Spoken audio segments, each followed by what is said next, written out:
Alors c'est certainement l'aspect environnemental qui est le plus important aujourd'hui compte tenu de l'actualité mondiale et aussi régionale et locale. Donc je pense que là le béton a vraiment une carte à jouer, il y a des nouveaux produits qui se développent dans les ciments, dans la réutilisation de matériaux. Donc sans aucun doute c'est l'environnement qui définira quelle est la beauté du futur de ce matériau qu'est le béton. C'est le fait d'une rapidité d'exécution, d'une logistique peu importante. En fait, ça rejoint aussi l'avantage que pourrait se procurer l'entreprise, parce qu'en fait, il y a très peu de logistique puisque c'est Fixit qui l'amène. Et puis, bon, le rendement, donc pour l'entreprise, c'est quelque chose de très important.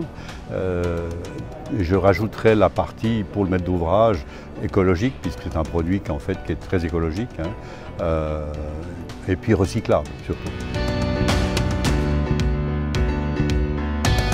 Je pense que c'est l'acceptabilité, c'est-à-dire que les maîtres d'ouvrage utilisateurs acceptent d'utiliser ce matériau qui est nouveau, sur lequel il y a peu encore de recul. On a eu justement l'idée d'appliquer du béton fibré à ultra haute performance sur la façade du Qatar, du Musée national du Qatar, pour satisfaire des problèmes de durabilité, de résistance et puis de légèreté. Le Susteno 3R, c'est un ciment qu'on a développé pour des aspects qu'on connaît déjà avec un ciment qui est ici placé dans la région, qui s'appelle Batimo 3R, qui est un ciment de masse. Le Susteno 3R a un profil environnemental qui est d'une autre sorte. C'est une première, pas seulement suisse, mais européenne. Je pense que la résistance à la traction, c'est un réel enjeu. Si on pouvait augmenter la résistance à la traction du béton, et plus mettre d'armature, et plus avoir de fissures, là, on aurait gagné quelque chose. Alors j'aimerais qu'il soit apprécié par la population, par le politique, que ces gens-là reconnaissent les qualités nombreuses du béton armé.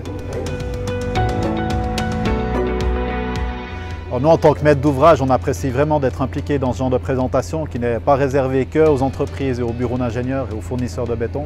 C'est aussi l'occasion de montrer quel est notre métier et comment est-ce qu'un maître d'ouvrage peut s'impliquer dans la conception d'un pont ou d'un ouvrage en béton.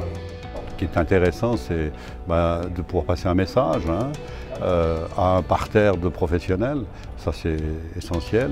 Et puis je dirais de pouvoir communiquer après de manière informelle avec ces personnes du monde de la construction. Je pense que ces journées-là sont enrichissantes. Tout d'abord, c'est l'occasion de rencontrer des gens de la profession que je ne rencontre pas souvent. Et en plus, de les rencontrer dans un moment où on apprend tous quelque chose. C'est ce que j'aime dans ces journées, on apprend toujours quelque chose parce que le métier évolue, les matériaux évoluent. L'important de participer à une journée Holcim, c'est que c'est des journées qui rassemblent énormément d'acteurs, tant du point de vue maître d'ouvrage, bureau de génie civil ou acteurs de la construction. Et puis participer à une journée comme ça montre la thématique qui sera discutée avec les acteurs régionaux pendant une année.